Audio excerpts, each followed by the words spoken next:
Hey blog buddies, what's going on?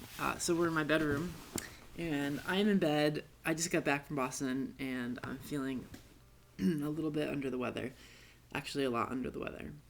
Not feeling so hot tonight, but that's okay because we're here hanging out together.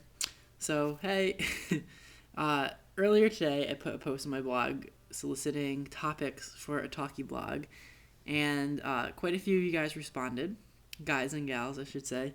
And I have to say that none of the topics really resonated with me.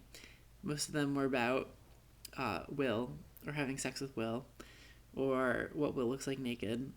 Um, and, you know, as open as I am about sex and sexuality, the focus of my blog never was intended to be on sex. So I apologize if I don't go into graphic detail and talk about that kind of stuff.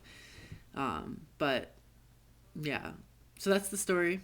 And there were a few interesting little things, but there were more questions than topics.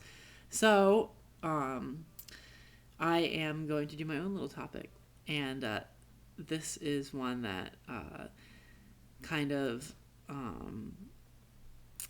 I watched a MySpace video of this guy named, goodness, I can't remember his last name. It was something Wilbur or Wilder, and he was talking about am-ness, which is kind of cool. It's this idea that if you think about yourself right now, you can see like lots of things in the room and lots of things around you. If you think of yourself 5 minutes ago,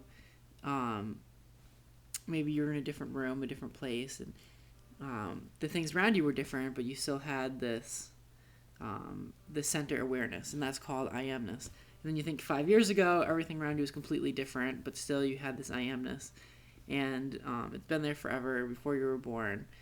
And you know the things around you come and go, and they change, but you still have this awareness. Therefore, you are not the objects around you, and ultimately, suffering comes when you identify with these things, like when a car becomes important to you, or a relationship, or something, and that's when suffering starts to happen. So, kind of an interesting concept. However, I think there's a paradox in it, and that is, while all these things come and go around you, and you still say the same, I think there's also a bit, at least when I look at things or trees or people or whatever, I see a bit of myself in each of those. And it's this kind of idea of everything being one. So in a lot of ways, like, you are that tree, even though all these things can come and go, and therefore you're not that tree. So there's this paradox. I think, though, the paradox can be resolved by realizing that at a material level, you're not the tree, but at a spiritual level, maybe that's where the connection is. So I thought that was kind of cool. Maybe you don't think it's cool, and maybe you're fast forwarding and upset because I'm not talking about Will's penis.